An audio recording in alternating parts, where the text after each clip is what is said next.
আমরা আজকে শুরু করতে চলেছি ক্লাস 10-এর ফিজিক্যাল সায়েন্সের 7 নম্বর চ্যাপ্টারটি। এই চ্যাপ্টারের নাম হচ্ছে পরমাণুর নিউক্লিয়াস। দেখো, পরমাণু নিউক্লিয়াস চ্যাপ্টারের প্রথম বিষয় হলো তেজস্ক্রিয়তা। দেখো, চ্যাপ্টারটার নাম হচ্ছে পরমাণুর নিউক্লিয়াস, অর্থাৎ পরমাণু দুটি অংশ থাকে, ভেতরের অংশ নিউক্লিয়াস আর বাইরের অংশটা হচ্ছে ইলেকট্রন মহল। এখানে যে ঘটনাগুলি আলোচনা হবে সেগুলি হচ্ছে সবই নিউক্লিয়াস সংক্রান্ত। তো সেরকমই একটি বিষয় হলো তেজস্ক্রিয়তা, যার ইংলিশ হচ্ছে রেডিও অ্যাক্টিভিটি।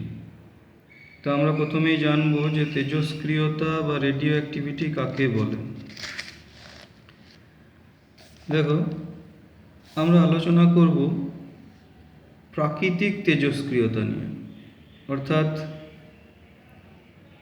এই ঘটনাটি প্রকৃতিতেই দেখা যায়।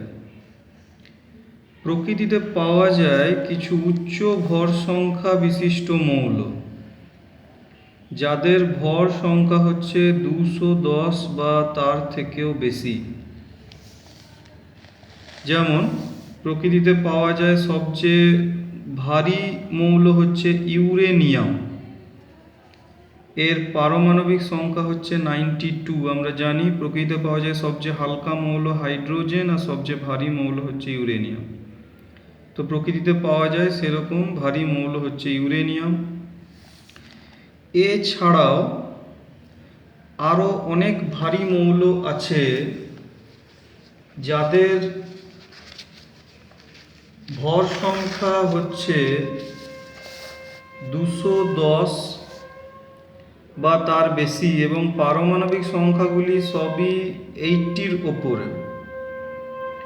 তাহলে কোন মৌলগুলির কথা আমরা এখানে বলছি? যে প্রকৃতিতে পাওয়া যায় যে মৌলগুলি যাদের ভর সংখ্যা হচ্ছে 210 বা তার বেশি এবং পারমাণবিক সংখ্যা হলো 80-র ওপরে। তো সেই রকম সবচেয়ে ভারী মৌল যেটা প্রকৃতিতে পাওয়া যায় সেটা হচ্ছে ইউরেনিয়াম। এরকম আরও অনেক মৌল আছে। তোমাদের বইয়ে পেজ নাম্বার 92-তে দেখো, তেজস্ক্রিয় মৌল সমূহ নাম দেওয়া আছে polonium, radium, uranium, thorium, actinium, titanium, astatine, radon, francium, protactinium ইত্যাদি। এই মৌলগুলি হচ্ছে সবই তেজস্ক্রিয় মৌল। তো এই মৌলগুলোর পারমাণবিক সংখ্যা হচ্ছে সবই 80-র ওপরে এবং ভর সংখ্যা হচ্ছে 210 বা তারও বেশি। তো এদেরকে তেজস্ক্রিয় মৌল কেন বলে? কারণ এরা স্বতঃস্ফূর্তভাবে নিজে থেকেই 3 ধরনের রশ্মি, যাদের নাম হলো আলফা, বিটা, গামা, এই রশ্মিগুলি নির্গত করতে পারে। অর্থাৎ আমরা যদি একটা ইউরেনিয়ামের টুকরোকে ফেলে রেখে দিই, তার থেকে নিজে থেকেই কিন্তু 3 ধরনের রশ্মি নির্গত হবে, যথা আলফা, বিটা, গামা। বাইরে থেকে কোনো কিছুই প্রয়োগ করার প্রয়োজন নেই। অবশ্যই একসাথে 3 ধরনের রশ্মি নির্গত হবে না, যে কোনো একটি রশ্মি একবারে নির্গত হতে পারে। তো এই রশ্মিগুলিকে কেন তেজস্ক্রিয় রশ্মি বলে? কারণ এদের প্রত্যেকেরই ভেদন ক্ষমতা আছে। প্রত্যেকেরই ভেদন ক্ষমতা আছে। যেমন আমরা যদি বলি সাধারণ আলোর কথা, যে আলো আমাদেরকে দেখতে সাহায্য করে, যাদের তরঙ্গ দৈর্ঘ্য হচ্ছে 4000 অ্যাংস্ট্রম থেকে 8000 অ্যাংস্ট্রমের মধ্যে, যাকে দৃশ্যমান আলো বলা হয়, আমরা আলো চ্যাপ্টারে পড়েছি। সেই আলো কিন্তু আমাদের শরীর ভেদ করতে পারে না।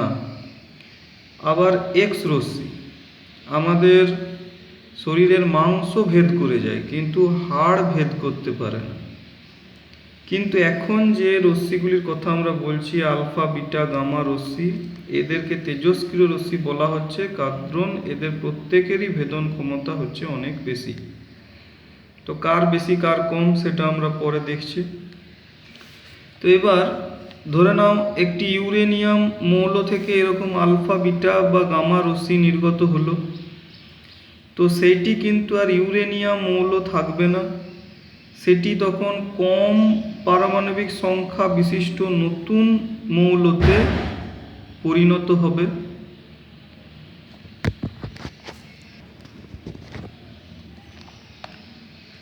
তাহলে আমরা যেটা বলছিলাম যে ইউরেনিয়াম মৌল থেকে যদি আলফা বিটা বা গামা রশ্মি নির্গত হয়, তখন সেটি কিন্তু কম পারমাণবিক ভর বিশিষ্ট মৌলতে রূপান্তরিত হবে এবং এই জিনিসটি ততক্ষণ চলতে থাকবে যতক্ষণ না সেটি অতেজস্ক্রিয় মৌলতে পরিণত হয়।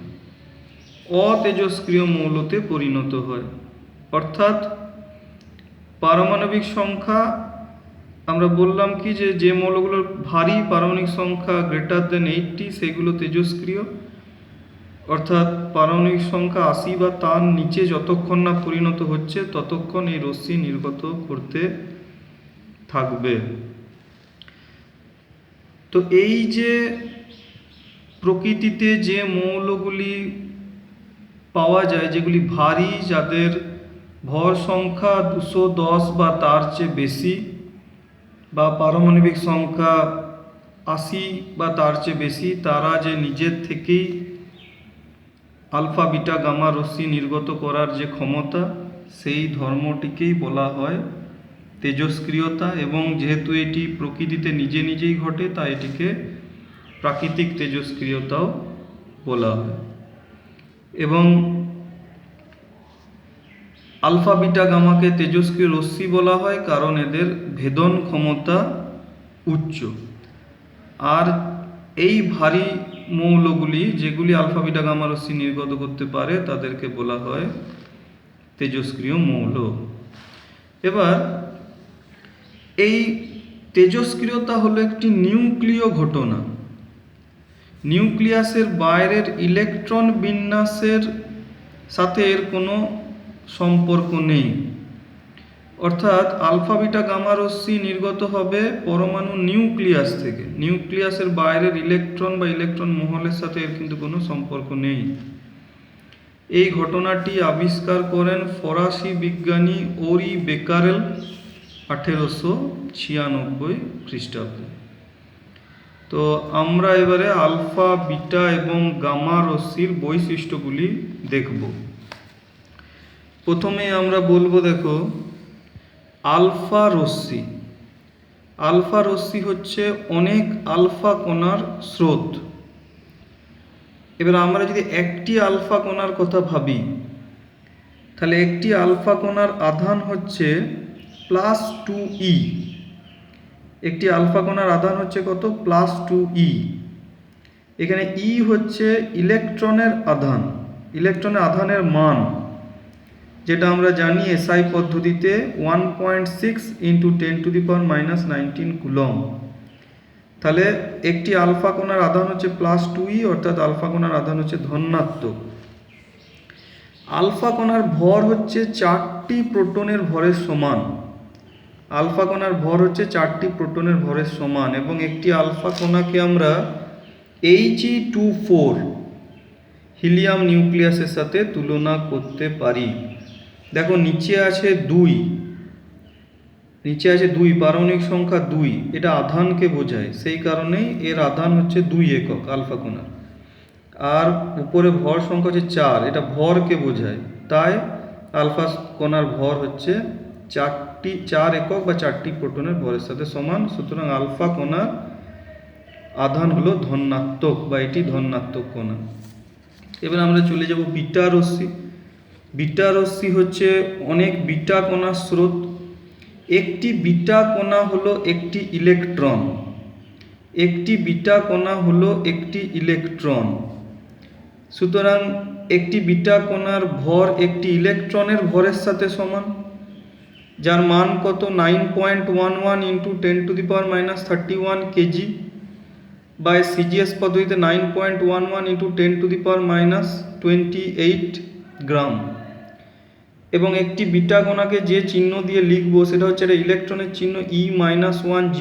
আমরা বললাম নিচে আধান বোঝায়, বিটা কণার আধান হচ্ছে ইলেকট্রনের আধানের সাথে সমান -1 একক, তার মানেই হচ্ছে -1.6 × 10⁻⁻19 কুলাম।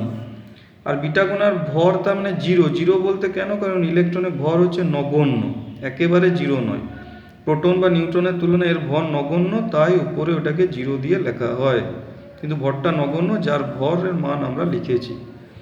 আর গামা রশ্মি এটি হলো তড়িৎ চুম্বকীয় তরঙ্গ, আলোর মতো, কিন্তু এর তরঙ্গ দৈর্ঘ্য হচ্ছে খুবই কম।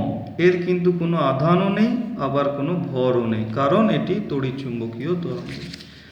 এবার আমরা যদি ভেদন ক্ষমতার দিক দিয়ে দেখি, তাহলে আলফার ভেদন ক্ষমতা হচ্ছে সবচেয়ে কম, তার থেকে বেশি ভেদন ক্ষমতা হচ্ছে বিটার, এবং সবচেয়ে বেশি ভেদন ক্ষমতা হচ্ছে গামার। তো পেজ নাম্বার 91 তোমাদের বইতে এখানে কার কেমন ভেদন ক্ষমতা সেটা একটা ছকে দেওয়া আছে। দেখো এখানে ভেদন ক্ষমতার মানগুলো তোমরা এই পেজ নাম্বার 91-এ পেয়ে যাবে, মানগুলো পড়বে।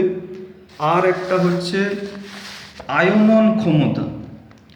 আয়নন ক্ষমতা, তো আলফার ভেদন ক্ষমতা সবচেয়ে কম, কিন্তু আলফার আয়নন ক্ষমতা অর্থাৎ একটা গ্যাসকে আয়নে পরিণত করার ক্ষমতা হচ্ছে সবচেয়ে বেশি, তার থেকে কম হচ্ছে বিটা, তার থেকে কম হচ্ছে গামা।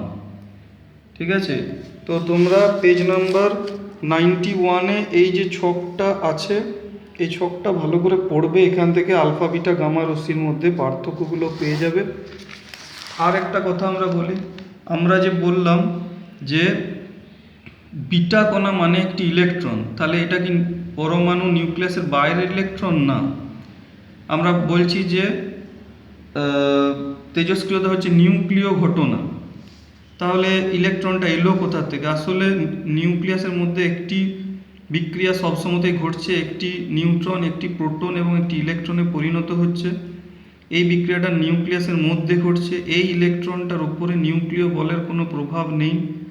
এই ইলেকট্রনটা নিউক্লিয়াসের ভেতর থেকে বেরিয়ে আসছে, এটি হচ্ছে বিটা কণা, এটি কিন্তু কক্ষীয় ইলেকট্রন নয়। ঠিক আছে, এটা আপাতত এই অবধি।